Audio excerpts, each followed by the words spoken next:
Muy bien, pues son las 8:33. Seguramente algunos se van a conectar o están a punto de conectarse. Como muchas de las sesiones Zoom hoy en día, pues se trata de ser como muy puntuales. Ahora no hay esto de que me agarró el tráfico, ¿verdad? Porque están en su consultorio o en sus casas. Y algunos seguramente sí vienen del trabajo, que algunos sí están yendo a hospitales inclusive, ¿no? Muy bien, voy a compartir pantalla. Vamos a ver, les pediré los que vayan entrando que nos ayuden con su micrófono. Fuensanta, buenas noches, gusto en saludarla. Bienvenida, Sí, buenas noches, gracias, gracias. bienvenidos todos. Vamos a dejar abierto, Jorge, si quieres la posibilidad de los micrófonos abiertos por ahora. Si ya vemos que de repente hay una situación de que no se apaguen completamente, pues ya tú me ayudas a apagarlos, por favor. ¿Vale? Sí. Muy bien, vamos a compartir pantalla. Vamos a ponerlo acá.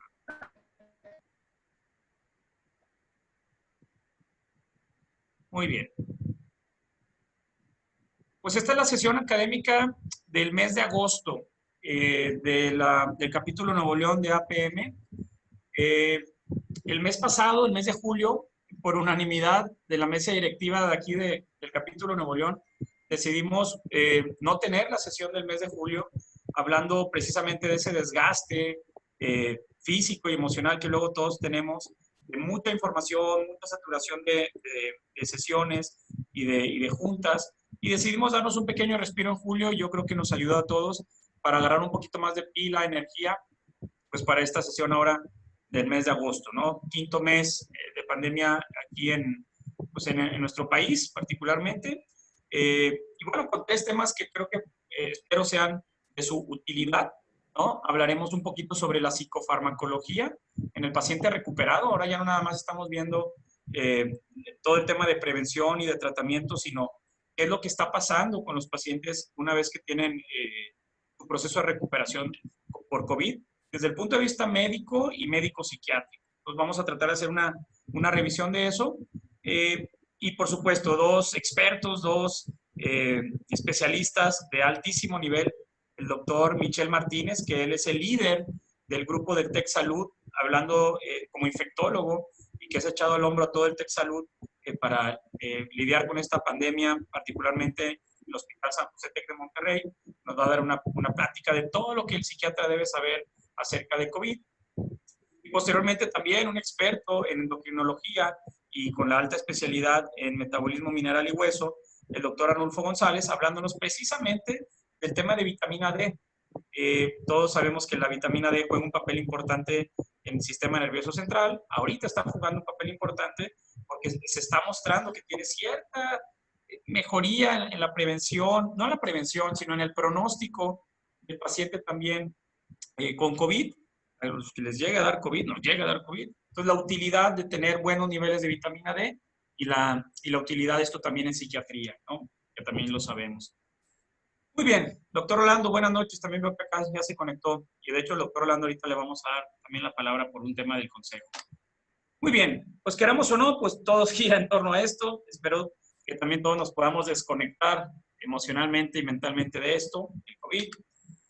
Tengo que mencionar y agradecer que esta liga de Zoom y que nos ayuda amablemente también el doctor Argenis López, que es el residente actualmente de psiquiatría de enlace de aquí del TEC de Monterrey, nos estamos conectando en esta noche con la liga del TEC de Monterrey que se le da al posgrado de psiquiatría. APM Nuevo León no tiene liga como tal.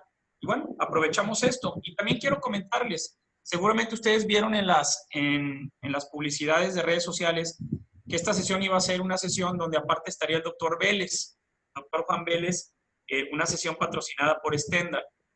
Rápidamente les comento.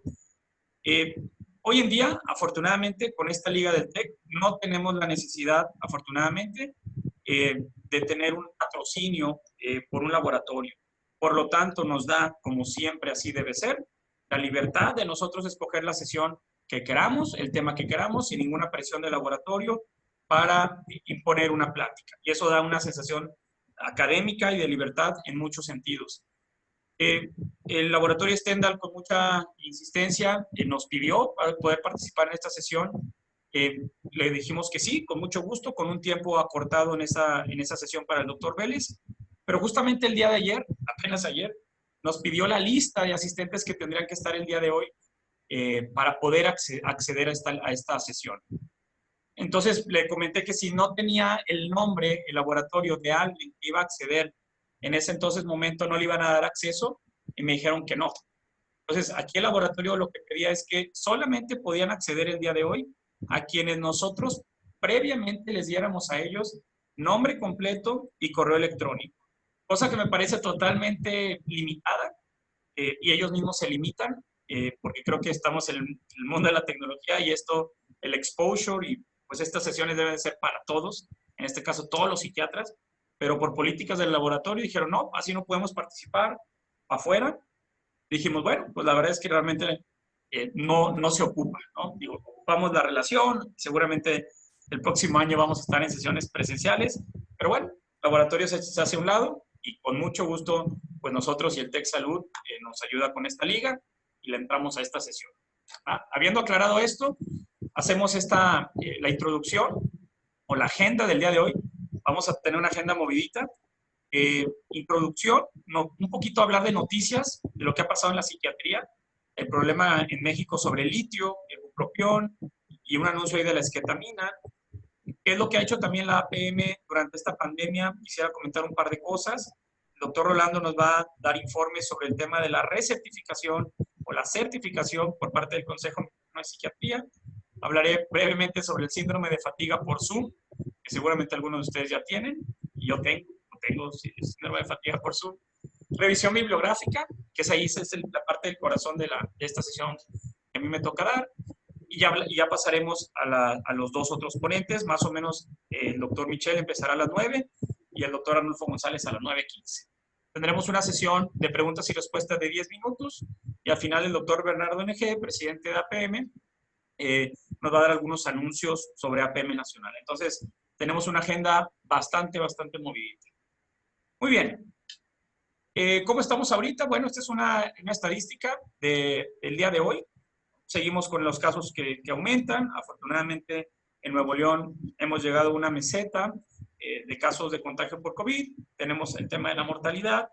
Seguramente algunos de ustedes y de muchos de sus pacientes pues ya tienen a alguien cercano que desafortunadamente ha fallecido. Y también estamos lidiando y viviendo como psiquiatras todo lo que tiene que ver con los procesos de duelo, con los procesos de aceptación, y eso también representa para el psiquiatra y para el humano detrás del psiquiatra, pues un gran reto, ¿no? Y que no es lo mismo, por ejemplo, lo que hemos visto del lado izquierdo son los casos en México, ya más de 15 semanas, casi 20 semanas en este aumento gradual, a diferencia de otros países como en Italia, donde fueron apenas 6 semanas, donde se incrementaron los casos y rápidamente bajó. No es lo mismo el desgaste para el personal de salud, para todos los que están en los hospitales, estar 12 semanas, 15 semanas constantemente atendiendo pacientes a todo lo que da, que haber estado como en España o en Italia 6 a 8 semanas. Es una diferencia brutal y el personal de salud sabemos que ya está fatigado, está cansado y con todos los riesgos que implica también en su salud mental. Y tratamos de aprender como psiquiatras, porque antes de ser psiquiatras somos médicos, tratamos de aprender y conocer todo lo relacionado a la evolución de los síntomas, a todo este tema de las pruebas PCR, el tema de los anticuerpos. Y bueno, creo que también es parte de la tarea del psiquiatra hoy en día actualizarse en ello. ¿Como cuáles? Pues bueno, saber que esta es una enfermedad sistémica, que tiene múltiples síntomas. Ya no podemos hablar que solamente es una enfermedad respiratoria, es una enfermedad multisistémica. También sabemos que hay factores de riesgo y hay factores protectores. Hemos escuchado desafortunadamente una gran cantidad de noticias falsas del tratamiento y prevención de COVID. Entonces estamos invadidos de todo esto, pero tenemos que hacer como esta depuración de información para dársela al paciente de primera mano y sobre todo también para nosotros mismos y nuestras familias. Hoy en día sabemos estos riesgos, ¿no? sobre todo para aquellos psiquiatras que ya están viendo pacientes en su consultorio, pues seguir tomando en cuenta que por más distancia que tengamos con el paciente, pues tenemos que seguir usando el cubrebocas, inclusive dentro del consultorio. Esa es una nueva práctica que vamos a tener que estar todos haciendo antes de que llegue la vacuna, porque sé que muchos de ustedes ya están viendo pacientes inclusive en sus consultorios. Y estos son los riesgos de contagio. Una gran recomendación, que en todo México, particularmente también aquí en Nuevo León, pues ya se ha mencionado, es que todos los pacientes, las familias, pues tengan su pulsoxímetro en casa. Esto puede ser para nosotros, como psiquiatras, una forma muy sencilla de hacer diagnósticos diferenciales. ¿Cuántos de ustedes no han recibido llamadas en estos días de pacientes con crisis de ansiedad, con falta de aire, y que rápidamente lo que se nos viene a la mente pues es si está teniendo una complicación por coronavirus o no? Si ya está empezando con la enfermedad. Y algo muy útil para medir esto, pues es el pulsoxímetro, ¿no? Un paciente que me habla el fin de semana con una dificultad respiratoria de manera importante, con febrícula, pero me dice que trae 99 de saturación, me quedo muy tranquilo. Entonces, esa es una de las recomendaciones que sin duda le podemos hacer a los pacientes y que para nosotros será un buen diagnóstico diferencial en un inicio. Y esta es otra también, que por ahí la publicaba en mi Facebook, porque también hay muchas creencias falsas en esto. Si un paciente tiene una prueba de PCR positiva a COVID, no se tiene que hacer una segunda prueba. La posibilidad de que un paciente tenga un falso positivo, un falso negativo con una prueba COVID es de un 0.05% en un buen laboratorio. Es decir, si la PCR para COVID sale positiva, no se tiene que volver a hacer una segunda prueba porque la prueba se puede negativizar hasta dentro de 3 semanas, 3 meses o más, ¿no? La realidad es que la mayoría se negativiza a las 2 o 4 semanas, pero la OMS y la CDC recomiendan que solamente se haga una sola vez y sale positiva. Y a las 2 semanas de haber hecho el diagnóstico, el paciente es inmune. Ya no se tiene que preocupar por hacer una segunda prueba ni por un riesgo de recontagio o de volverse a contagiar, porque esto no está documentado en el mundo. Puede haber algún caso aislado, pero esto no va a ser la regla. Entonces, como dice el doctor Francisco Moreno, también infectólogo allá en México, a las 2 semanas que ya tuvieron la PCR positiva y están bien, abran una botella de champán porque ya están curados y están inmunizados, ¿no? Bien. Por otro lado, hace algunos días se publicó este comunicado, que algunos de ustedes lo vieron, de APM Nacional, sobre el gran problema que tenemos en México sobre el abastecimiento de litio, el carbolit particularmente. Es un problema de parte de COFEPRIS, por parte del laboratorio Psicofarma, que no han podido pasar las sales, la materia prima le llaman ellos. Y bueno, esto fue una publicación que tuvo un impacto en redes sociales. Inclusive ese día justamente tuve la oportunidad de hablar por teléfono en radio a nivel nacional con Azucena Oresti, me contactó, y bueno, aclaramos un poquito esto y esperemos que con estas cosas se pueda meter más presión a COFEPRIS, pues para que se reabastezca, ¿no? Aquí en Nuevo León se espera y parece que en unas semanas, una semana y media, van a llegar 600 piezas, pero bueno, vaya que ha sido difícil. Mientras eso llega, pues hay que buscar al psiquiatra aquí en Nuevo León, el psiquiatra en Nuevo León, para nuestros pacientes estrategias. ¿Qué es lo que se ha hecho? Pues se ha importado litio de Estados Unidos. Hay muchas farmacias que aquí en Nuevo León lo hacen. Esta es una farmacia que aquellos que no han encontrado sus pacientes Carbolit, les sugiero que aquí lo puedan marcar. Tienen ahorita un buen stock, hablamos hace ratito, y tienen buen stock y se están surtiendo cada semana porque ha habido mucha demanda. Entonces quédense tranquilos que sus pacientes iban a tener litio en esta ausencia del litio nacional, ¿no? El otro problema había sido también el bupropión, el Wellbutrin, Vipitec, Zumbuwell, que también en México se escaseó. También tienen ahí de 150 miligramos, 100 tabletas por 1,200 pesos, ¿no? Entonces, sí tienen buen stock, entonces considérenlo. Otra posibilidad es esta persona que se llama Salvador. Él tiene 10 años dedicándose a importar medicamento de Estados Unidos. Él también tiene precios más o menos similares. Él está en el sur de la ciudad. Este está acá en Cumbres, que les dije, Farmacia Leones, pero este está acá en el sur de la ciudad y andan más o menos en los mismos precios. Es decir, tenemos opciones, tenemos forma de que los pacientes no se queden sin su medicamento de bupropión y de carbonato de litio. y esto nos tranquiliza mucho. Bien, otra buena noticia desde mi punto de vista es que Janssen aprobó a principios del mes de agosto a la esquetamina. Esquetamina ya tenía la aprobación por FDA para depresión resistente a tratamiento. Ahora se aprueba también para la depresión con ideación suicida.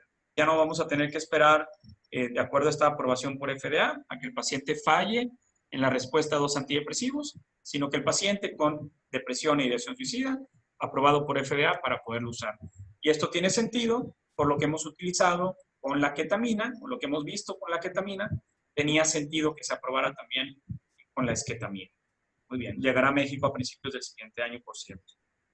Y bueno, pues seguimos en esto, ¿no? El tema de coronavirus y qué artículos se han publicado. Antes de entrar en la bibliografía, me gustaría darle la palabra al doctor Rolando de León, miembro del Consejo Mexicano de Psiquiatría, para darnos un anuncio sobre la nueva fecha de certificación. Doctor, bienvenido y buenas noches. Gracias, Carlos, por la oportunidad. Muy amable tu interés cuando yo puse por aquí alguno de los chats de los psiquiatras de Monterrey para Nuevo León. Tú luego te ofreciste que lo pudiéramos extender un poquito ahorita en la información, que la acabamos de recibir recientemente. Por lo menos yo, ahora más bien en el chat, felicitando a Claudia Becerra por su cumpleaños. Ahí me enteré y pusieron Marta, ¿verdad? Que pues la fecha del examen, que tradicionalmente es más o menos por noviembre, se adelantaba a estas fechas del 11 de septiembre, prácticamente dentro de 3 semanas. A lo mejor a muchos de nuestros residentes o gente que quiera presentarlo les pesca un poco por sorpresa. Me han preguntado si habrá algún otro examen posterior. No lo tenemos programado hasta donde yo sé. No sé si Marquito tenga alguna otra información, que lo veo por ahí, ¿verdad que no, Marco? Porque el problema, me imagino yo, que ya lo habíamos estado presentando online, generalmente se reservaba, y David, Carlos, los del TEC me prestaban muy amablemente pues auditorios y foros ahí en la Facultad de Medicina, en el San José, a veces en el Zambrano lo hicimos, para ponerlo desde las computadoras que se rentaban, y ahora se va a hacer en la computadora de cada quien. Hay que registrar la computadora, se le da a cada persona una clave para que entren. Van a ser 2 formatos, ¿verdad? Uno de 150 preguntas teóricas, otro de otras 150 preguntas prácticas, ¿verdad? Más o menos como 2 horas para poder contestar cada parte, iniciando a las 9 de la mañana. Se hace un receso de 15 a 20 minutos entre una de las partes. Esa es más o menos como la situación de que se plantea. Yo creo que tiene que ver también con fechas y opciones de la gente que maneja el sistema, de cuándo podían facilitarlo a nivel pues nacional. Ahora sí que de todos lados, cada quien desde su casa, en su computadora, hay que mandar al correo del Consejo Mexicano. Ahí en la página del Consejo Mexicano está la información del teléfono de Rosa Elvia, los teléfonos de ahí, el correo, para que manden su información y bajen los datos que les pida o le dé el ingeniero de sistemas para que puedan presentar desde su casa. Lo que se pide es que tenga teléfono y cámara, ¿verdad? Me imagino igual por situaciones de la confidencialidad, de no copiar con libro abierto, lo digo abiertamente, ¿verdad, Marquito? Entonces, por eso se pide como la cámara, ¿no? Confiamos en la honestidad de todos nuestros residentes y egresados y colegas para presentarlo, ¿verdad? Y esa es como la invitación. Gracias, Carlos, por la oportunidad. Gracias, doctor. Gracias. Y bueno, es una buena oportunidad luego de tener vigente esto, ¿no? Que creo que también es parte de la responsabilidad en el ejercicio de lo que hacemos, ¿no? Muchas gracias, doctor Orlando. Un abrazo. Muy bien. Para el Congreso Virtual de APM será en octubre. Ya están definidas las fechas. Se extendieron las fechas ahora. Ya no es la fecha límite para trabajos de cartel el 15 de agosto, sino se extendieron los trabajos de cartel hasta el 30 de agosto. Los trabajos de ponencias, ya se cerraron las inscripciones. Espero que el doctor Bernardo corrobore esto al final. Pero los carteles todavía, por todos los residentes que estén interesados en mandar un cartel a APM para este congreso, todavía tienen hasta el 30 de agosto, ¿no? Eso es una buena oportunidad. ¿Qué es lo que ha hecho APM Nuevo León? Además de estas sesiones académicas, que en promedio hemos tenido entre 50 40, 50 participantes. La primera sesión fueron 80 participantes. Bueno, esta participación de ustedes. Y también por parte de APM hemos mencionado este programa que empezamos por ahí en el mes de mayo, junto con la industria farmacéutica y con Ingenium, hemos tratado de implementar este programa de apoyo para pacientes, para su medicamento, hablando de los medicamentos, particularmente antipsicóticos, estabilizadores del estado de ánimo y antidepresivos. Hemos entregado ya a 174 personas desde mayo hasta ahorita. Ellos vienen al consultorio con cierto horario de la semana. El asistente por ahí me ha estado ayudando a entregarlo. Muy amable todo el tema de Ingenium porque se encargan de la logística de corroborar con una receta actualizada por el psiquiatra de ese paciente que el paciente está tomando lo que dice que necesita. Entonces ahí corroboramos esto y bueno, nos mandan la lista y lo entregamos. Algunos pacientes ya se les ha apoyado hasta 2 o hasta 3 veces y calculándolo, pues más o menos asciende como un apoyo en total más o menos de 200,000 pesos a toda esta comunidad. Creo que es algo bueno. Ojalá si ustedes tienen pacientes que están batallando en conseguir su medicamento para comprarlo, con toda confianza pueden entrar a este programa y se les puede entregar. Esperemos que podamos seguir con esto hasta el final de este año.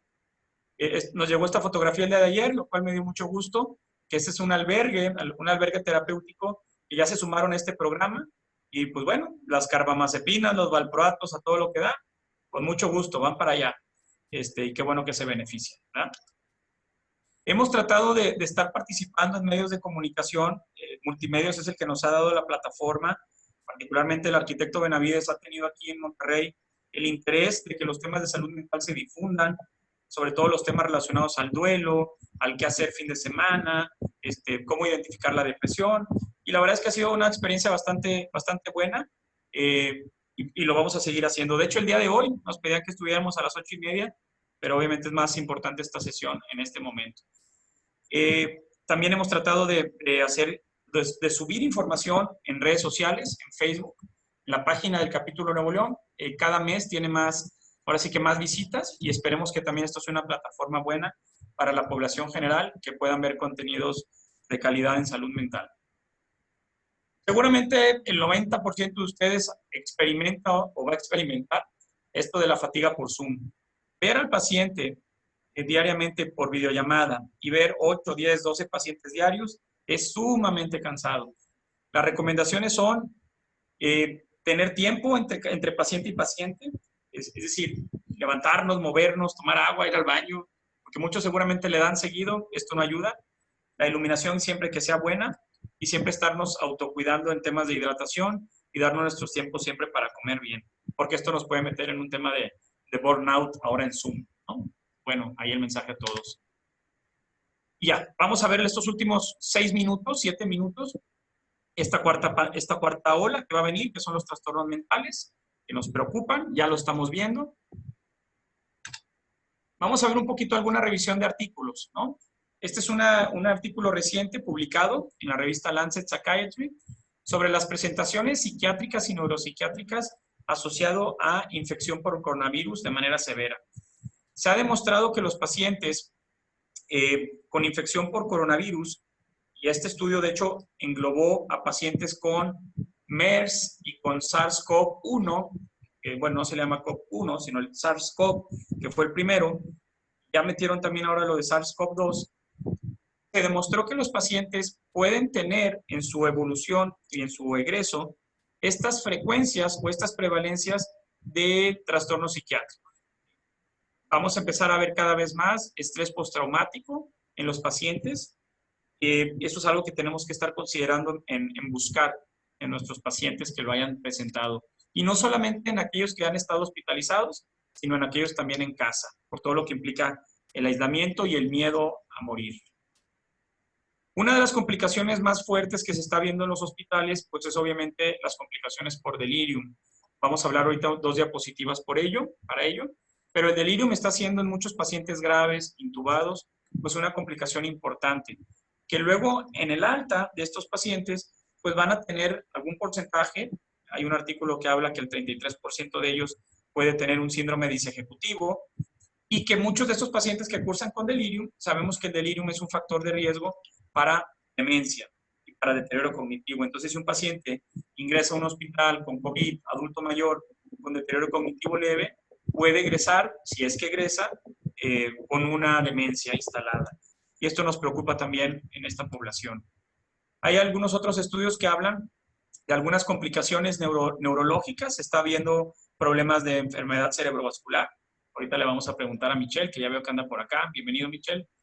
Problemas relacionados a infartos cerebrales, todo este tema de las coagulopatías, ¿no? Porque también se aumenta mucho el dímero D en estos pacientes. Temas de infartos. Es una complicación que puede ocurrir. El tema de la encefalitis y los cuadros confusionales, como mencionamos, y la parte de la anosmia.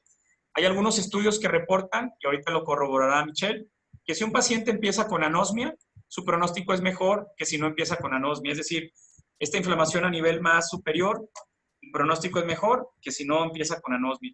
Eso lo corroborará Michelle. Yo le escuché una plática acá del doctor Francisco Moreno, que también es infectólogo. Este estudio interesante en la revista Psychosomatics habla del tema del neurocovid.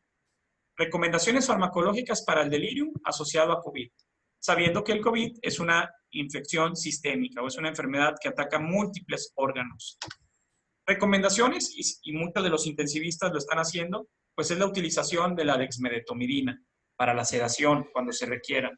Pero también se está usando mucho la quetiapina, la risperidona, la experiencia en el INER que nos comparte la doctora Evelyn Rodríguez, es el uso de la risperidona, particularmente no usar benzodiazepinas en el paciente complicado, en el paciente inclusive intubado, pero desafortunadamente sabemos que el propofol, midazolam, dexmedetomidina van a ser los medicamentos que se utilizarán en los pacientes y en el retiro súbito de ellos, nos han interconsultado luego por síndromes de abstinencia o cuadros de agitación muy fuerte, justamente después de haber estado 2 semanas con benzodiazepina, ¿no?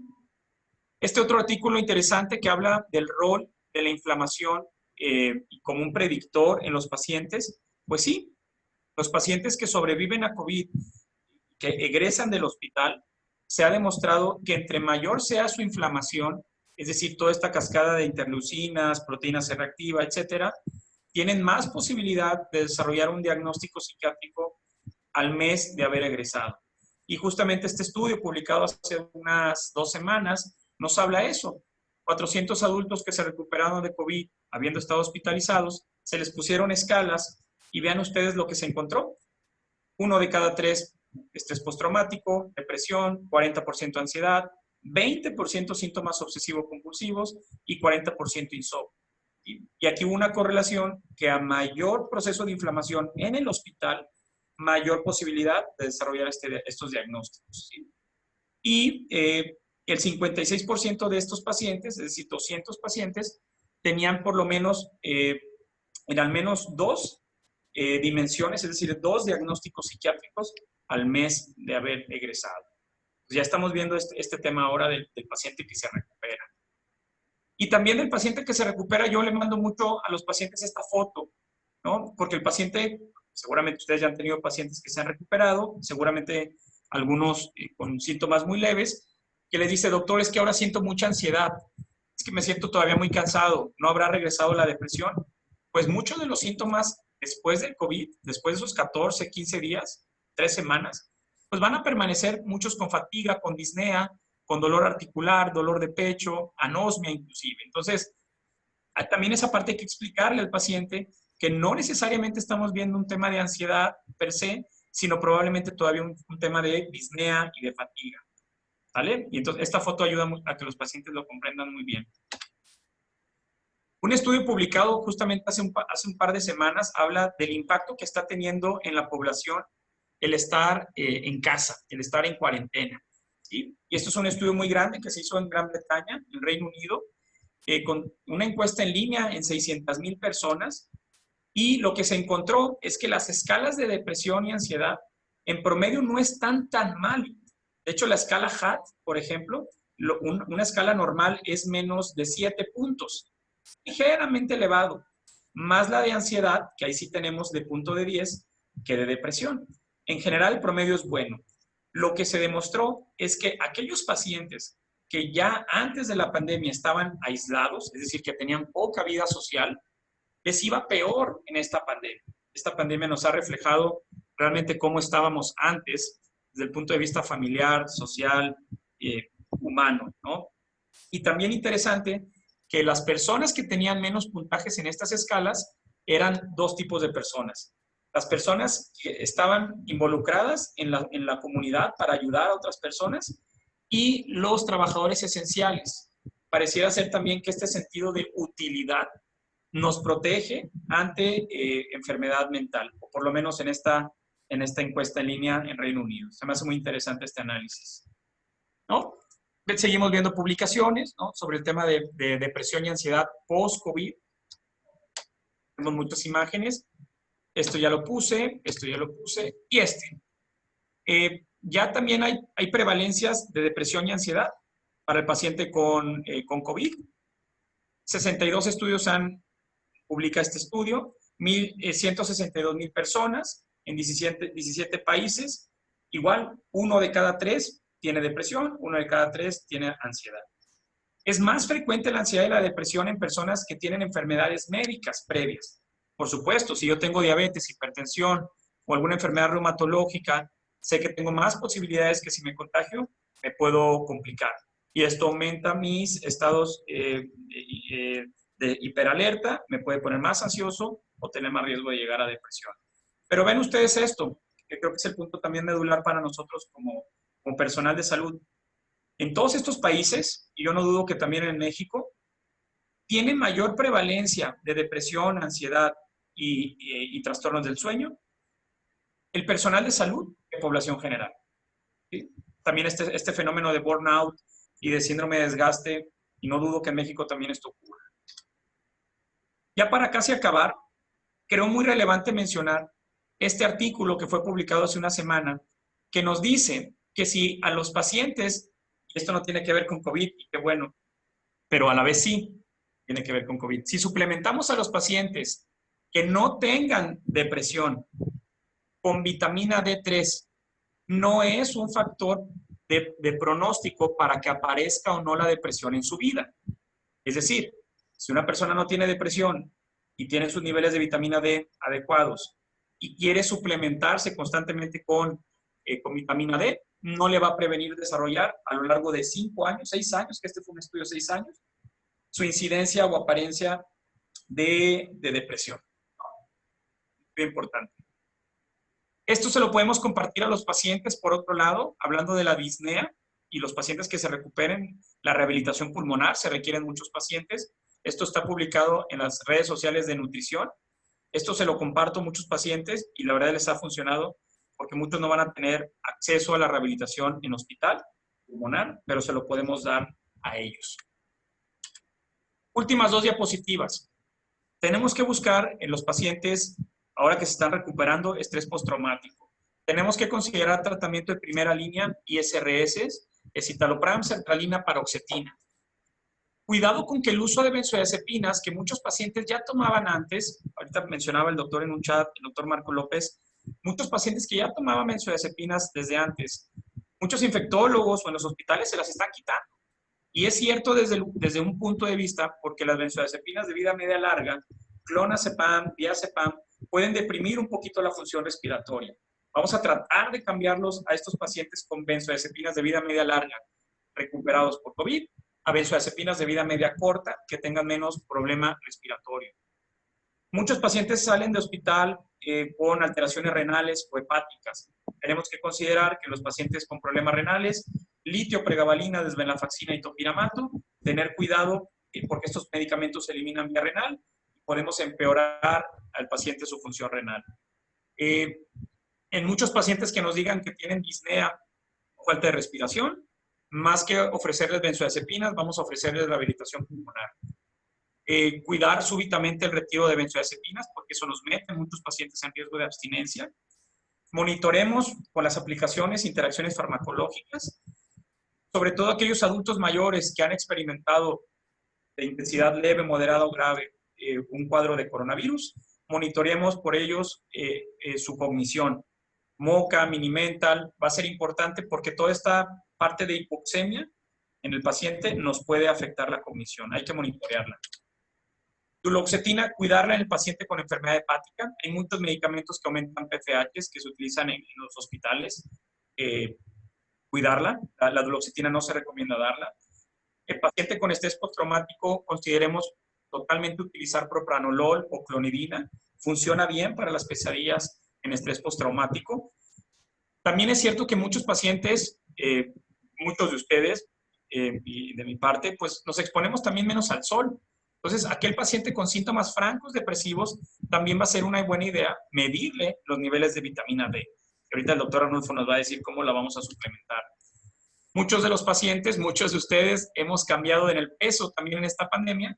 Si vemos un cuadro de depresión, apatía y alteración cognitiva, pensemos que el paciente también puede estar con cambios en su función tiroidea, o aquel paciente ya con enfermedad tiroidea, también considerar un nuevo perfil tiroideo, porque eso se puede mover con los cambios de peso.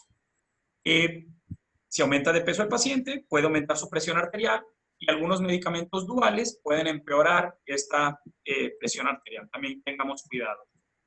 Y finalmente, la melatonina, que muchos de los pacientes, muchos de nosotros hemos tenido alteraciones en los ciclos circadianos. La melatonina tiene buena evidencia para este diagnóstico, pero tomándola no a las 10 u 11 de la noche, tomándola en el ocaso, en este cambio de ciclo de luz y sombra, luz y noche. La melatonina 5 miligramos puede ser eficaz, tiene propiedades antioxidantes, tiene propiedades antiinflamatorias, bastante bien. Muchos se están automedicando con melatonina. Lo podemos utilizar sin problema en el paciente, sin problemas de interacción farmacológica. Esta es mi parte. Muchas gracias. Vamos a dejar ahorita al final dudas para preguntas y respuestas. Dejo de compartir pantalla y quisiera darle la bienvenida al doctor Michel Martínez. El doctor Michel Martínez, como les decía al principio, se ha echado al hombro al grupo del TEC Salud aquí en Nuevo León como infectólogo, como líder, que ha estado muy movido en redes sociales, muy movido en foros como este. Yo te agradezco particularmente, Michel, que nos dé la oportunidad de estar acá. Estamos justamente, por cierto, con el doctor Michel y el doctor Argenis y el doctor David Saucedo, ahorita corriéndose un estudio, por cierto, de la salud mental en el personal de salud en el TEC de Monterrey. Vamos a tener estos resultados para la siguiente sesión, seguramente. Entonces, bienvenido, Michel, un gusto que estés acá, un honor, y adelante, todo lo que el psiquiatra debe saber en tema COVID. Bienvenido y muchas gracias. Hola, Carlos, ¿qué tal? Buenas noches a todos. Vamos a dar un pequeño repaso de COVID y traté de enfatizarlo con la situación actual de nuestro país. Así, recordando brevemente, el agente causal de la enfermedad se denominó SARS-CoV-2 por su parentesco con el SARS que se vio involucrado a principios del siglo en Canadá y China. Y la enfermedad COVID-19, que ya hemos entendido que esto no es nada más un agente respiratorio, es un agente viral que puede afectar el sistema nervioso central, puede afectar sistema respiratorio, gastrointestinal y hematológico. Y bueno, pues se ha hablado que el número RO, que es el número de personas que un infectado puede llegar a contagiar, lo más aceptado ahorita ya va en 3 y probablemente vaya a cambiar a 3.5. No es un número tan alto comparado con otras enfermedades como sarampión, pero sí lo suficiente y más en el espectro de una enfermedad que el 20% pueden ser asintomáticos, considerable como para haber logrado esta propagación que tiene afectando a los 5 continentes. Recordando que ya desde el 11 de marzo suena muy lejano que estamos involucrados en esto. De hecho, en Monterrey fue a mediados que comenzó el boom por los pacientes que se vio que la enfermedad era importada en un principio, principalmente de Estados Unidos. Siempre pensábamos que nos iba a llegar de China. No, parece ser que llegó más por Estados Unidos.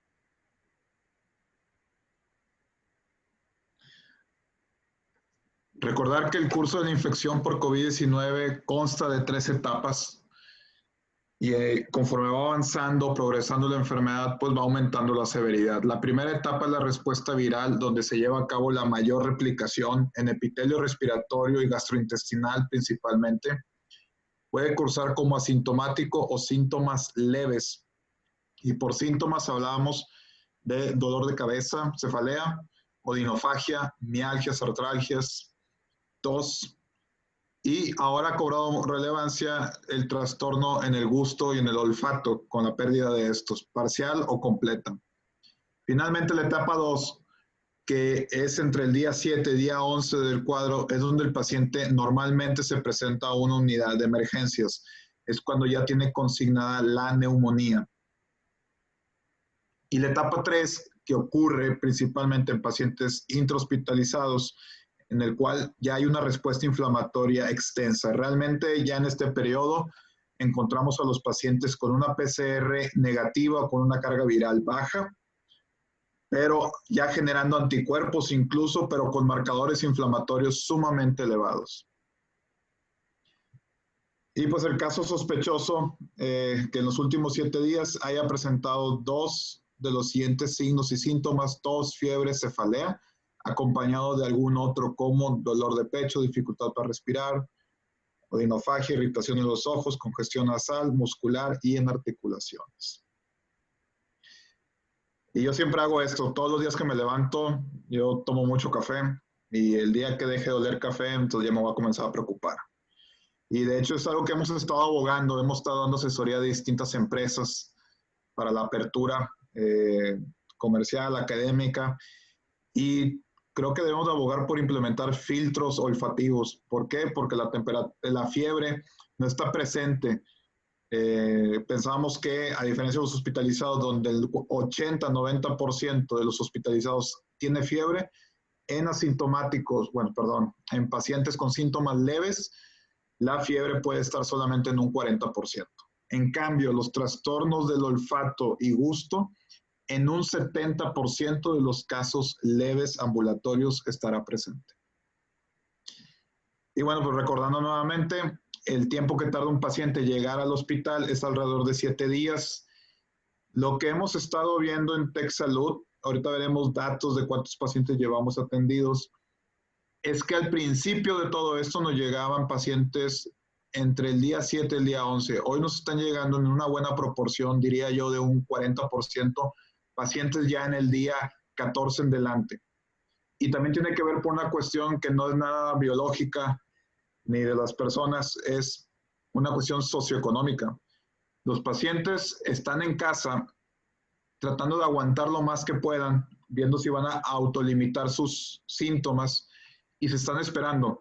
Muchos porque no quieren acudir a ningún centro hospitalario, otros porque no quieren ir, tienen acceso a seguridad social, pero no quieren asistir a los centros designados para COVID-19. Y ya cuando de plano el familiar los ve boqueando, ya es cuando deciden llevarlos al hospital, en este caso privados, ante la saturación de otros centros hospitalarios. Y pues bueno, ya nos llegan muy graves cuando realmente tenemos poco margen de maniobra. Las pruebas para COVID-19, hay que tener en cuenta que actualmente nada más hay 2 pruebas. PCR, que es el hisopado nasofaringio, es una prueba molecular y es la prueba única de momento para poder designar infección o consignar infección activa. Las pruebas de inmunoensayo que miden anticuerpos solamente sirven para un contexto epidemiológico. Si yo quisiera hacer el diagnóstico de la enfermedad como tal, tendría que dar un margen entre 2 a 3 semanas y observar una elevación de 3 a 4 veces en la titulación de anticuerpos para poder yo declarar la enfermedad mediante este método diagnóstico. De nada nos sirve. Por lo tanto, lo que estamos esperando es que próximamente, así como FDA ya lo está haciendo, OFEPRIS designe pruebas de antígeno, no de anticuerpos rápidas, de antígeno, como las hay para influenza, pero hay que tener en reserva la sensibilidad. Si el cuadro es de alta sospecha para COVID-19, aunque estén disponibles estas pruebas de antígeno, y si están negativas, así como influenza, hay que hacer una PCR. Y bueno, los anticuerpos, de momento, estas pruebas rápidas de una gota de sangre, no las recomendamos para diagnóstico y tampoco tiene una utilidad para prueba epidemiológica. Y esto es para poner en contexto cómo estamos. Latinoamérica es hoy por hoy el epicentro de la pandemia. Como pueden ver, Latinoamérica abarca el 44% de las muertes globales hoy en día, dejando muy por detrás a países como Irán, India, China, que en su momento fueron el epicentro, después Italia, ya en Europa, España. Y vemos cómo incluso con relación a Estados Unidos ya comenzamos a emparejarnos. O sea, si juntamos todo el bloque latinoamericano contra Estados Unidos, ya lo superamos por mucho. Y si hacemos, pero eso es algo muy interesante, vean el bloque que abarca México contra el de Estados Unidos. Se van asemejando en cuanto a la proporción de casos. Y en esa otra gráfica de funciones diarias, o la otra forma de expresarlo, vemos las barras, cómo América Latina comienza a pintar por encima de Norteamérica y ya Europa y Asia quedando detrás. Ahora sí, desglosándolo por países, vemos cómo México, y en algún momento lo hacía con la comparación de la película Los Tres Amigos de Walt Disney, pues sí, Estados Unidos con Pato Donald, Brasil con Pepe Carioca y México con Pancho Pistolas, pues somos los número 1 en muertes acumuladas. Esto es números totales, pero si quieren un dato más deprimente y una razón por la cual hoy en día no sentirse orgulloso de ser mexicano, es que ya vamos para 3 semanas que somos el país número 1 de muertes en relación con el número de habitantes. En proporción, ya somos el país número 1 en el mundo con respecto a muertes. Y bueno, pues tendemos a voltear siempre, hacia Estados Unidos. Nosotros vamos en la primera ola. En la Ciudad de México, como veremos más adelante, están en la meseta. Nosotros apenas estamos adentrándonos a esta llamada meseta y vemos cómo Estados Unidos, desde abril a junio, se mantuvo en una meseta y nunca hubo un real declive. Y vean lo que pasó a partir de la segunda quincena de junio. Comenzó la presión gubernamental por parte de cada uno de los estados hacia el gobierno y del gobierno sobre los estados principalmente demócratas, y aquí es donde está el reflejo de una acción política, para presionar por la apertura económica, social, y vemos cómo tuvieron un repunte de casos. El repunte que está viviendo Estados Unidos hoy en día, en julio, y lo que llevamos de agosto, sobrepasa a lo que vivieron en abril en los estados de California, Washington, Nueva York. O sea, hoy en día están emproblemados. Entonces, esto nos debe hacer pensar qué va a suceder con nuestro país cuando se sigan abriendo más áreas laborales, más áreas recreativas, más áreas académicas. Muchas universidades ahorita dieron marcha atrás la apertura en Estados Unidos. En México casi es un hecho que durante este último semestre no va a haber actividad académica presencial en la educación básica preescolar, básica secundaria, y varias universidades van a hacer modelos híbridos de apertura mezclando a distancia con presencial. Y las defunciones en nuestro país. Esto es todo el país y vemos cómo pareciera que estamos ya en una meseta y de manera general comienza a descender la tasa de mortalidad, que no va de la mano este descenso con un descenso en el número de casos. Lo que creemos es que hay una mejor atención sanitaria hacia los pacientes. O sea, ya las unidades que se vieron golpeadas, como en Monclova, por ejemplo, en Torreón, en Tamaulipas, Chiapas, Sinaloa, que fueron las más golpeadas, entidades más golpeadas al inicio de la pandemia, pues ya ahorita se adaptaron. Ya los equipos médicos, las áreas, los espacios físicos están bien implementados o mejor implementados para darle abasto y tratamiento oportuno a las personas. Y las hospitalizaciones también parecieran estar agarrando un fenómeno de meseta. ¿Ok? Esto es hasta el 3 de agosto y vemos cómo va ya estabilizándose la situación en el país. Pero ojo, falta todavía ver los datos cuando estemos ya con una apertura mayor como la que se vio en Estados Unidos.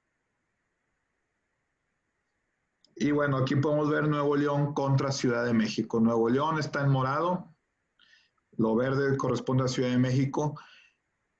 Vemos cómo en números totales pues hay una desproporción en contra de la Ciudad de México, pero también si lo tomamos por el número de habitantes, y esos son datos propios de Ciudad de México, sin el Estado de México, vemos cómo hemos hecho mejor las cosas. O sea, el número de habitantes en la Ciudad de México no discrepa mucho del número de habitantes en Nuevo León, en el estado de Nuevo León.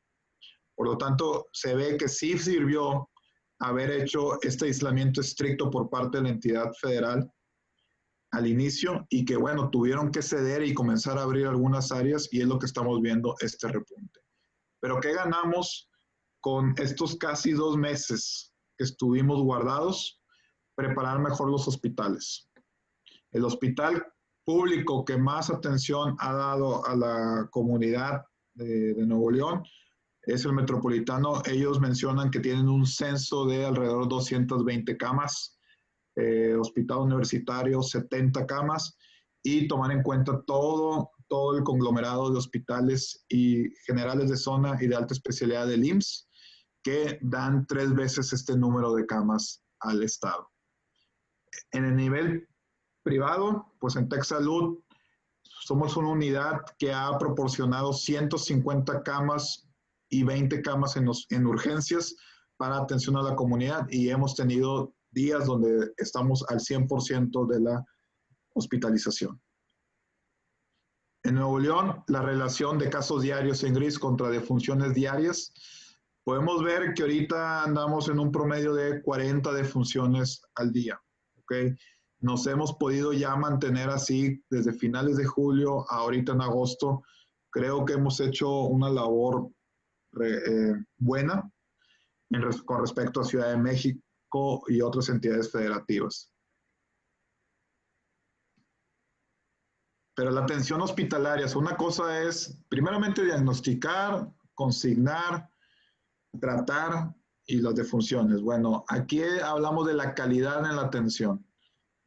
Pues vemos cómo cuando la pandemia pescó a Nueva York, en una ciudad cosmopolita, en un país de primer mundo, con muchos recursos, con universidades académicas, hospitales, escuelas de vanguardia, pues vemos cómo la mortalidad de ellos era muy alta, como del 20%.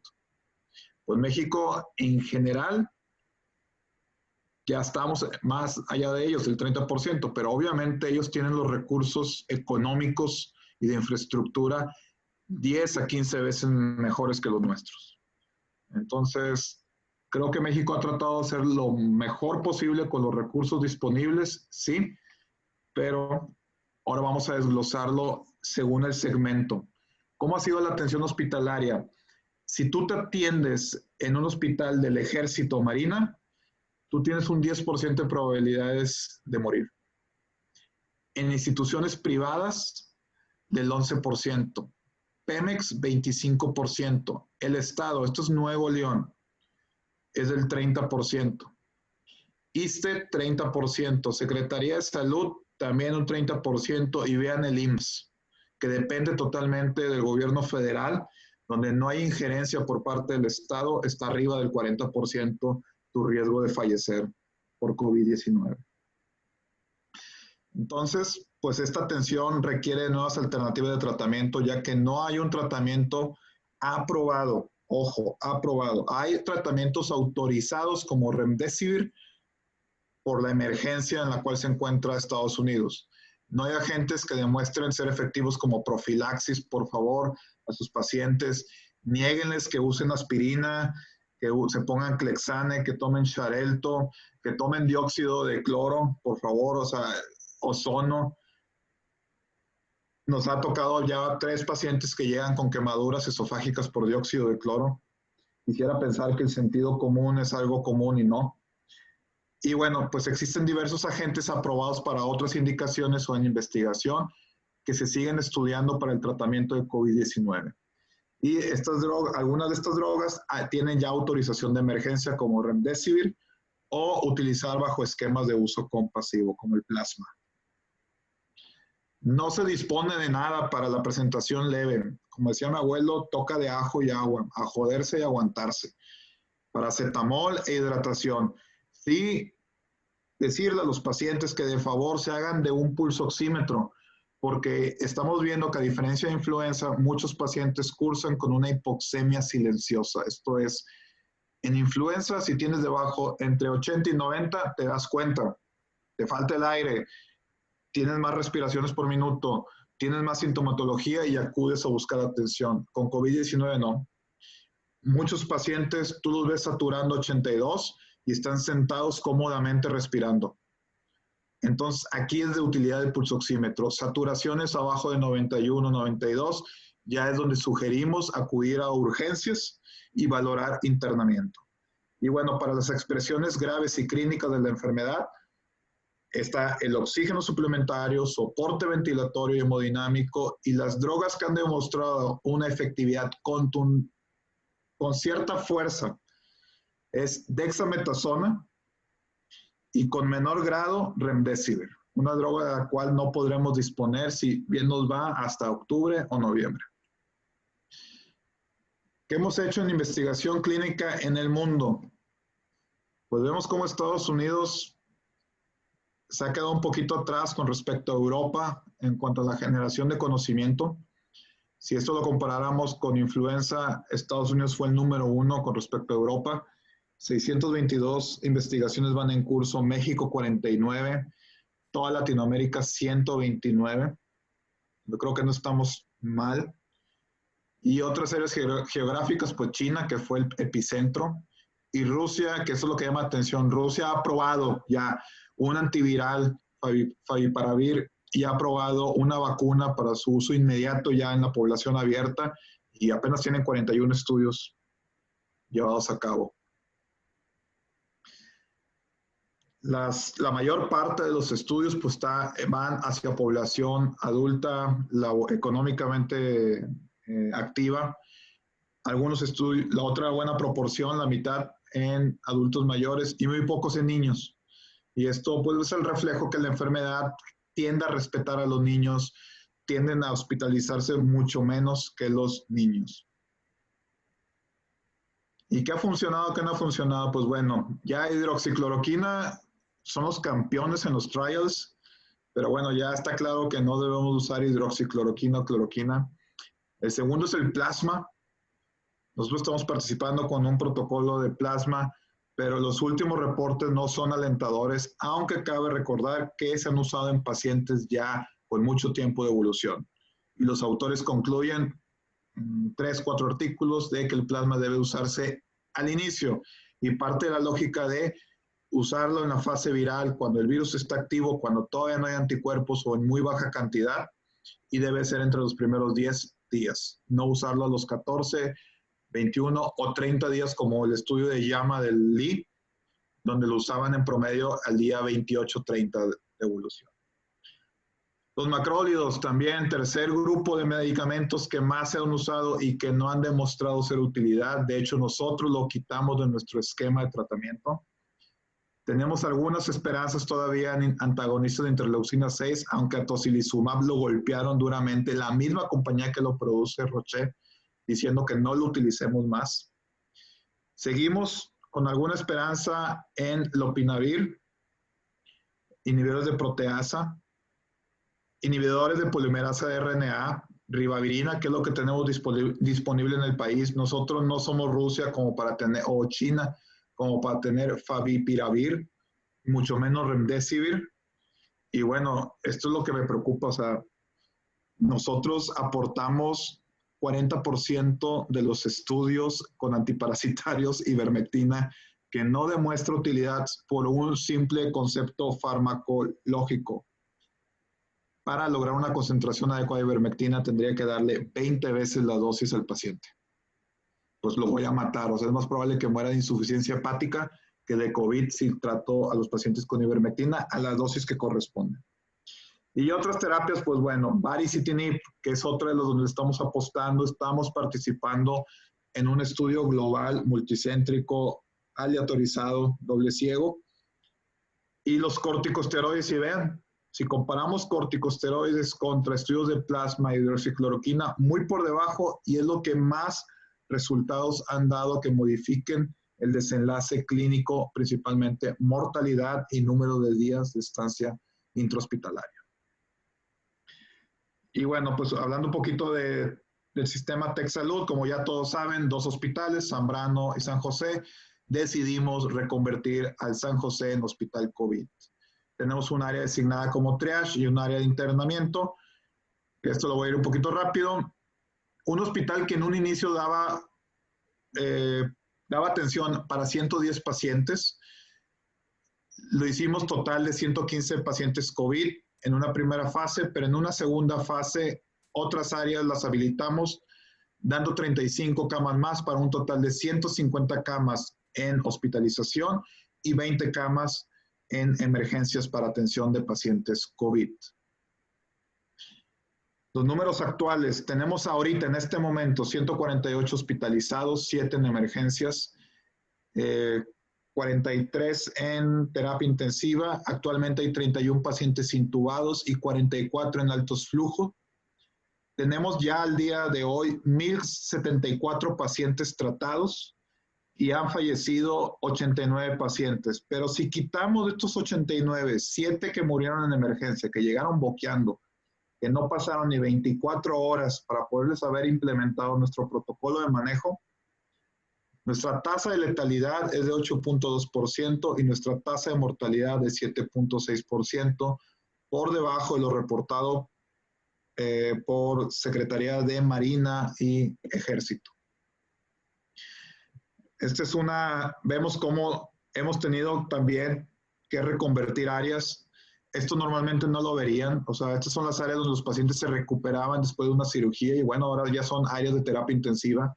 Debieran ser cubículos con divisiones físicas bien establecidas y desgraciadamente tenemos que utilizar cortinillas porque es lo que hay.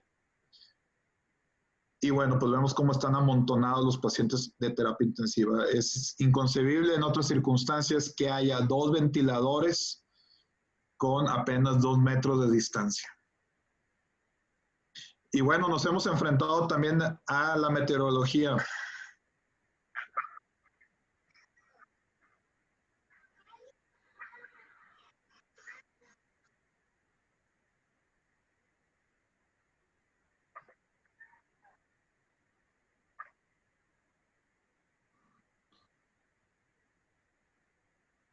El video que está en medio corresponde al San José, donde tuvimos una entrada importante de agua por la unidad de emergencias, perdón, de rayos, llegando hasta urgencia y a una de las terapias.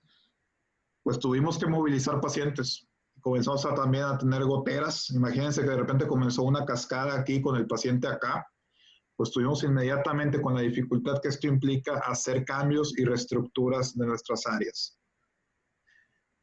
Y bueno, y por si fuera poco que COVID ya es un apocalipsis, pues aparte le faltaban sus 4 jinetes. Ya nos habíamos tardado demasiado en enfrentarnos a complicaciones. Otros centros a los 2 meses tenían problemas con sobreinfecciones bacterianas. Nosotros nos tardamos alrededor de 5 meses en presentarlas y hoy en día tenemos ya algunos casos de Pseudomonas XDR. Ya nos llegó una Acinetobacter a nuestro hospital. Aspergillus por la contingencia de HANA. Siempre que hay filtraciones, siempre que hay cambios en los ductos, siempre que hay movilización de plafones, hay riesgo que los pacientes se puedan sobreinfectar por Aspergillus y más si son pacientes que tienen tocados los pulmones. Pero lo que más me apura es esto. Hemos ya tenido casos de Candida auris, que es una alerta mundial. Lo hemos tenido ya nosotros, se ve reportado en el país en población pediátrica. Nosotros somos el primer centro en publicarlo en población adulto. Y bueno, ya al momento estos 4 parecieran estar contenidos, designamos una área exclusiva para este tipo de pacientes. Y son las cosas que vamos a tener que estar enfrentándonos día a día. Y bueno, pues aquí nomás para ver qué haces cuando ves este antibiograma que es resistente a todo.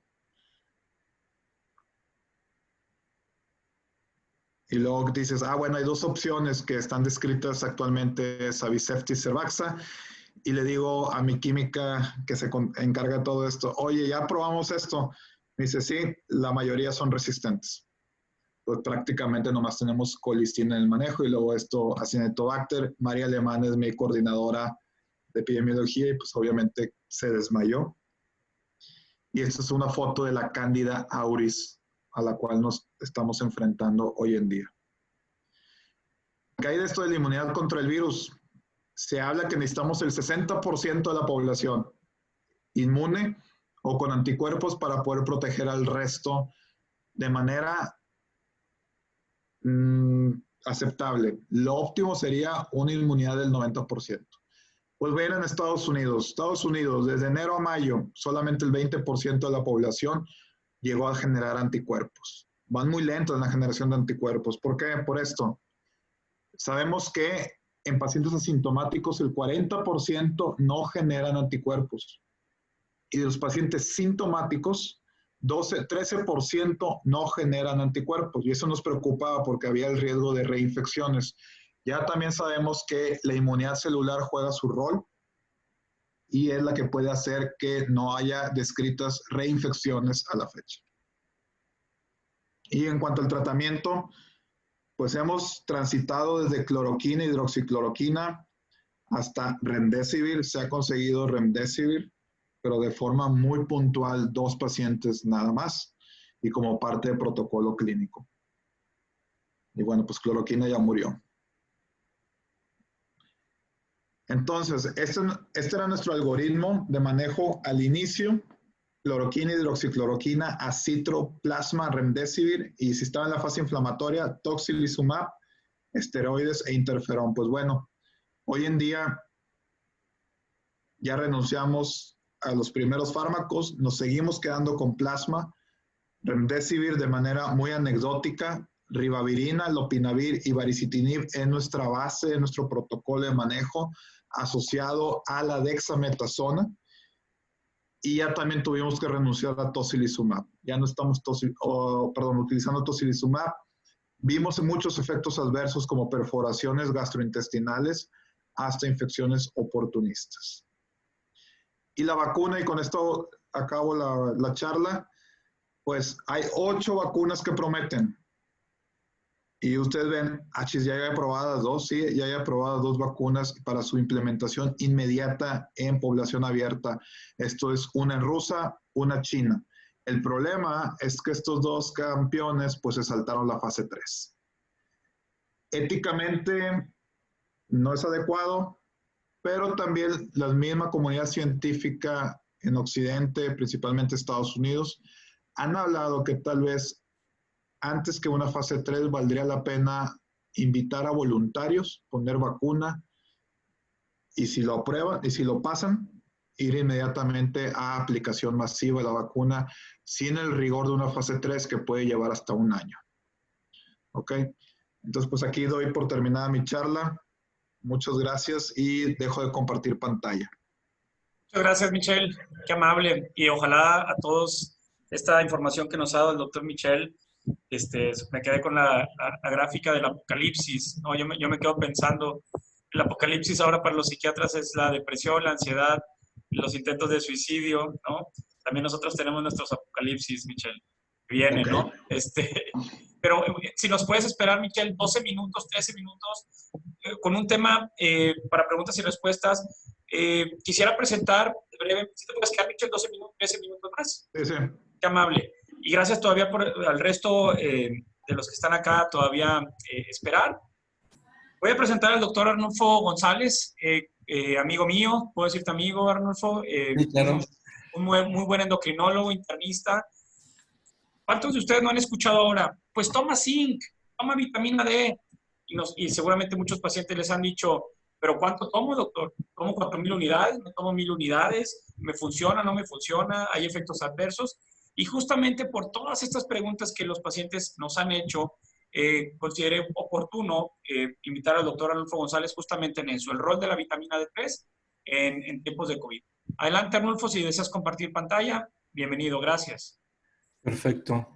Muchas gracias, Carlos, mi estimado amigo, si eres amigo mío.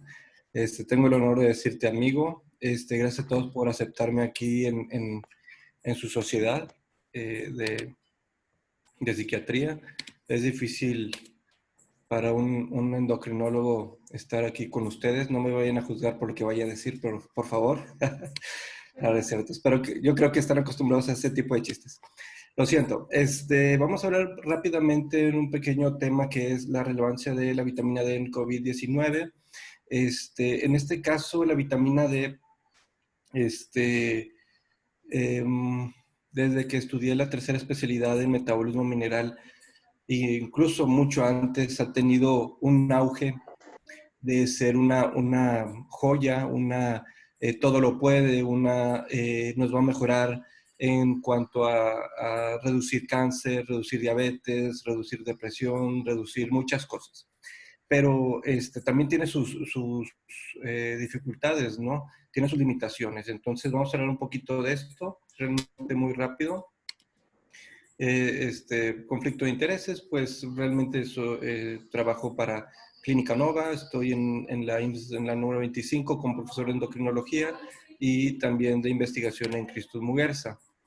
En esta situación, un pequeño antecedente, en diciembre de 2019 se identificó un grupo de pacientes con neumonías atípicas del área de Wuhan, China, que se puede ver en la foto. Al estudiarlo se identificó como una etiología de su cuadro clínico con una nueva cepa de coronavirus. Obviamente Michelle puede hablar mucho más de eso, mucho más profundo que yo. Ya Michelle nos dio muchas estadísticas actualizadas.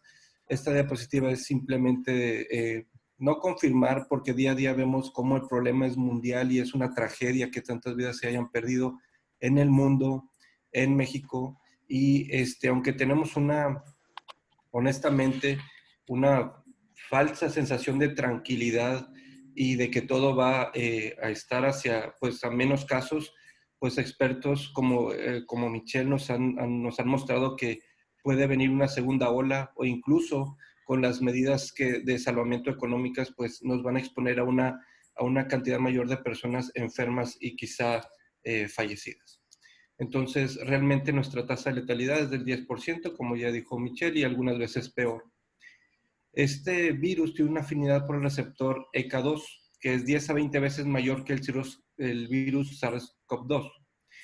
Este receptor se expresa en pulmón, intestino, riñón y vasos sanguíneos, lo que podría explicar la alta incidencia de neumonía, bronquitis y entre otros padecimientos y complicaciones por la infección por este virus cuando es severa.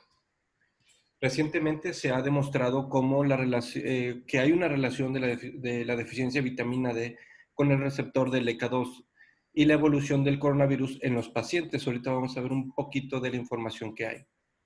Debido a que la vitamina D es un regulador negativo del sistema renina-angiotensina, la deficiencia a largo plazo de esta provoca una sobreactivación del sistema. Como vemos en la gráfica, normalmente los sujetos sanos tenemos una 25-hidroxilación en el hígado con una 1,25-hidroxilación renal en el túbulo contorneado proximal, y que esta 1,25 llamada calcitriol puede inhibir el efecto de la renina al hacer en el paso del angiotensinógeno a angiotensina 1 y después la enzima convertida de angiotensina en angiotensina 2.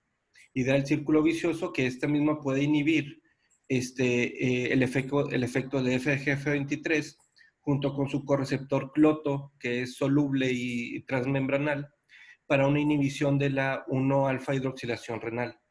Eso es normalmente, pero en deficiencia de vitamina D pudiéramos tener una actividad todavía mayor de renina, una mayor expresión de angiotensina 1 y una mayor expresión de los receptores de angiotensina 2, teniendo una posterior efecto en cloto y en FGF23, que en este caso una regulación hacia abajo de cloto no es gran problema, siendo a corto plazo altera un poquito los niveles de fósforo, pero nada peligroso. Más que todo es el efecto del virus como cuestión inflamatoria en los pulmones y en los tejidos. Además, la vitamina D en sí, cuando está en cuestiones, en niveles suficientes, incrementa la inmunidad celular al aumentar la catelicidina, que en este caso es incluso de conocimiento histórico. Esta sustancia, la catelicidina, es un mecanismo de protección celular que incluso se ha conocido desde antes que podía haber era usada como terapia para los pacientes con tuberculosis. Por eso los hospitales que atendían pacientes con tuberculosis antes tenían techos altos con ventanas grandes para que pudieran dejar entrar el sol y los pacientes tuvieran una mayor conversión de vitamina D y pudieran tener mayor producción de catelicidina. Además, la vitamina D disminuye la replicación del virus, eso se ha demostrado para rotavirus y dengue, y puede producir citoquinas proinflamatorias, TH1, factor de necrosis tumoral alfa e interferón gamma. El asunto aquí probablemente es eso también, que hay una tormenta de citocinas y que puede producir daño tisular descontrolado. En este caso, ¿cómo pudiéramos o cómo se ha visto la relación de la vitamina D? ¿Cómo pudiéramos saber esto de la relación de la vitamina D con el virus? Pues en países con menor cantidad de vitamina D tienen mayor cantidad de casos por millón, ¿sí? En este caso, cuando tenemos una mayor cantidad de vitamina D, que esto es en nanomoles por mililitro, que en este caso pudiéramos tener una menor cantidad de casos rondando los 75 nanomoles por litro, que rondan los 30 nanogramos por mililitro, y por debajo de 50, por arriba entre 50 y 75, que rondan los 20 a 30 nanogramos por mililitro, como se ven en las dos gráficas. Tiene una correlación, una R cuadrada de 0.37, que en este caso sí sería bueno como predictivo, pero no es causal.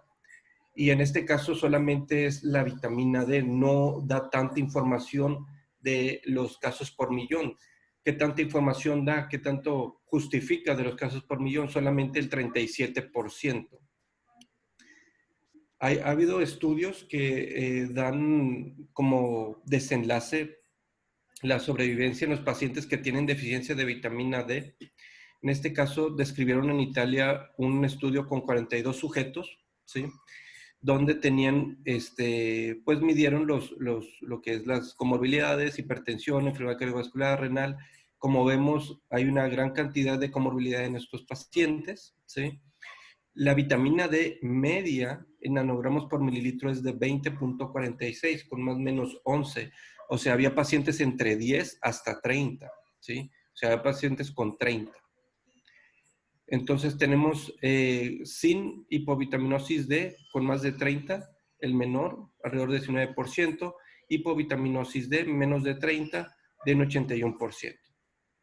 Para que saliera saliera positiva estadísticamente hablando, la función de sobrevivencia en días de hospitalización, ellos hicieron el corte de vitamina D de más de 10 y menos de 10, lo cual dista mucho de lo que es los valores normales recomendados, los cuales son por la IOM, el Instituto de Medicina de Estados Unidos, de más de 20 nanogramos por mililitro, y de la Endocrine Society de Estados Unidos de más de 30. Entonces, realmente tenemos que tener una deficiencia bastante severa de vitamina D y ella sí pudiera estar relacionada a una disminución en la sobrevivencia.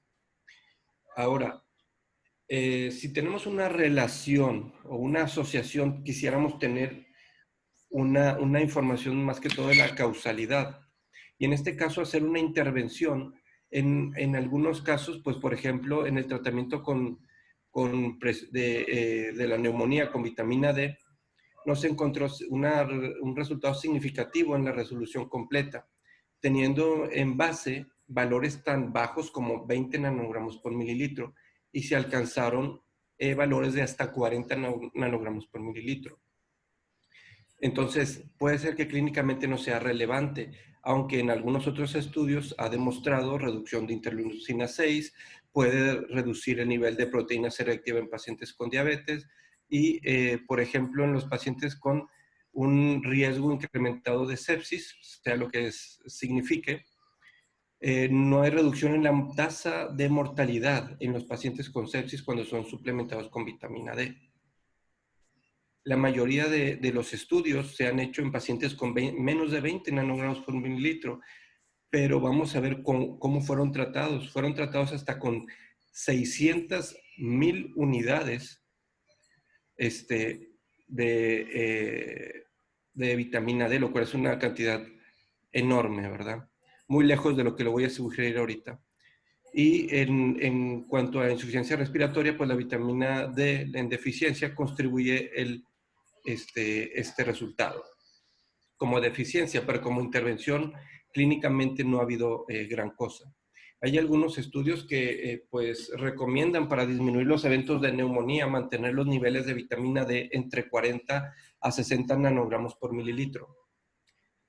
¿Cuánta población? Bueno, en este caso 40 a 60 nanogramos por mililitro, ellos mencionan que la mitad de la población necesitará dosis de 5,000 unidades diarias para alcanzar la meta.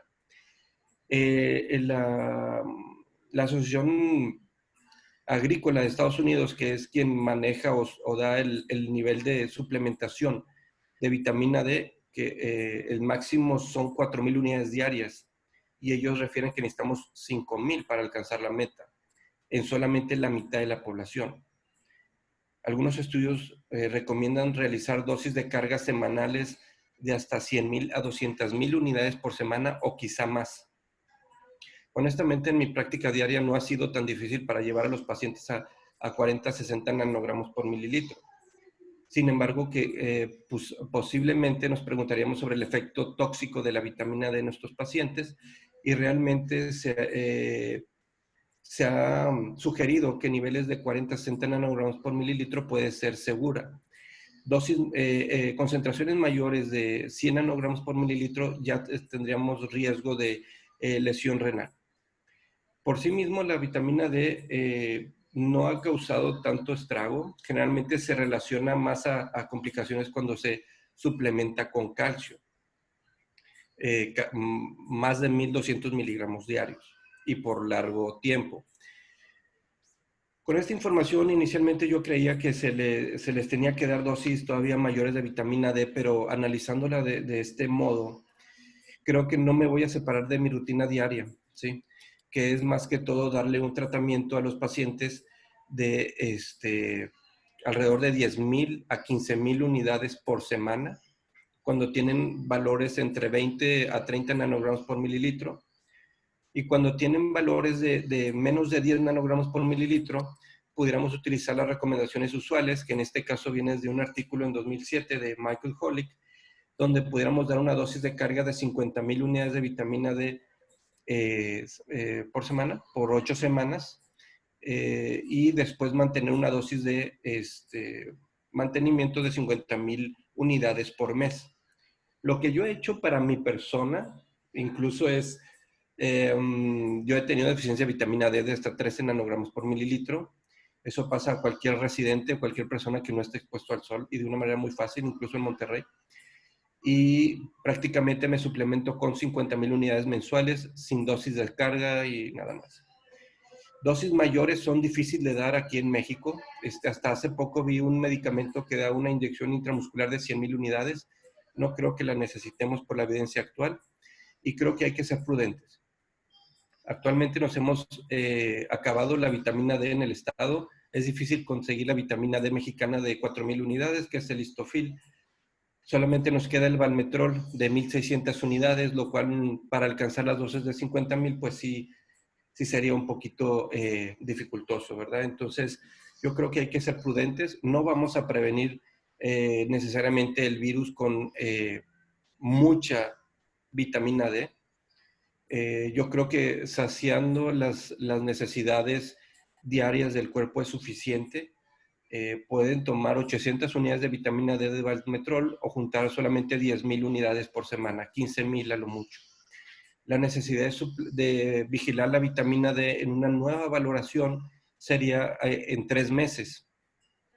Tengan en cuenta que cuando alcanzan el nivel deseado y suspenden la vitamina D, ustedes van a regresar al nivel previo a la suplementación en 3 meses después de suspender el fármaco. Entonces, en este sentido, nos vamos a lo mismo de antes, requerimientos usuales. La prevención es su sana distancia, la careta, cubrebocas y todas las medidas higiénicas que mencionan los expertos en infectología y epidemiología. Muchas gracias. 30 kilitos de amor, eso es lo que tienen con un bulldog. Gracias. Gracias, Arnulfo. Muchas gracias, que eso también aclara esto que los pacientes hoy en día nos dicen, ¿no? ¿Cuánto debo de tomar de vitamina D? Inclusive para mis hijos. Por ahí decías de los niños, vi que eran 800 unidades diarias. Así es. 800 unidades diarias. Generalmente, este tipo de estudios, ha habido estudios incluso que les han dado 200,000 o 500,000 unidades a niños, incluso dosis de 1,000,000 anual. Esas ya son cosas bastante exageradas. Creo que darles 800 unidades diarias o alrededor de entre 2,500 a 5,000 por semana a mayores de 10 años no les va a causar ningún problema. En sí, también tenemos que tener cuidado. Antes de sugerirlo, tendríamos que medirlo. Entonces, podemos incrementar el gasto si tratamos a todos. Entonces, solamente pacientes en riesgo, pacientes en 4 paredes, que no jueguen en parque, ¿verdad? Por ejemplo. Okay. Así es. Muy bien, muy bien. Tenemos 3 minutos ya para acabar y ya los que no han cenado cenemos y descansar. Un par de preguntas. Por aquí dice Michelle, Edgar Casillas, dice que hay sobre el tema del oxígeno, es decir, utilizar puntas nasales en pacientes que traen una saturación de 90, 92, utilizar oxígeno suplementario en casa dentro de la primera fase de enfermedad. ¿Qué opinas de esto? También el mismo Edgar pregunta, ¿qué hay sobre el tratamiento con oxígeno de alto flujo para evitar la intubación? No sé si por ahí ande Michelle.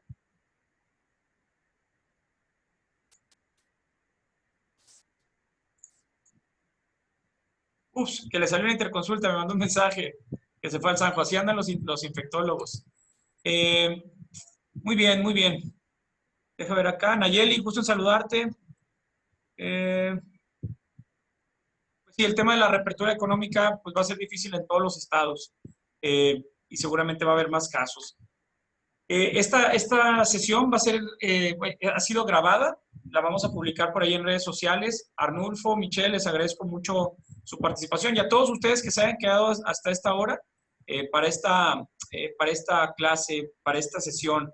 Nayeli nos dice, mi pregunta, el manejo de pacientes en estas áreas. Fíjate, Nayeli, que ha habido sesiones de directores de hospitales psiquiátricos en el país, donde se va a publicar un documento de cuáles son las medidas y recomendaciones en hospitales psiquiátricos para pacientes. Hay todo un tema, hay todo un tema. Por ahí te paso algo de literatura porque va a ser muy complicado en 2 minutos dar esa respuesta. Te mando un saludo, Nayeli. Que tengan todos buenas noches. Doctor Estrada, por ahí lo veo. Descansen. Nos vemos en el próximo mes de septiembre en otra sesión de APM. El doctor Bernardo también se tuvo que retirar. Doctor Marco López, nos despedimos también de usted y todos ustedes que han estado acá. Que tengan buenas noches y muchas gracias a todos. Gracias, buenas noches. Gracias. Cuídense. Bye bye.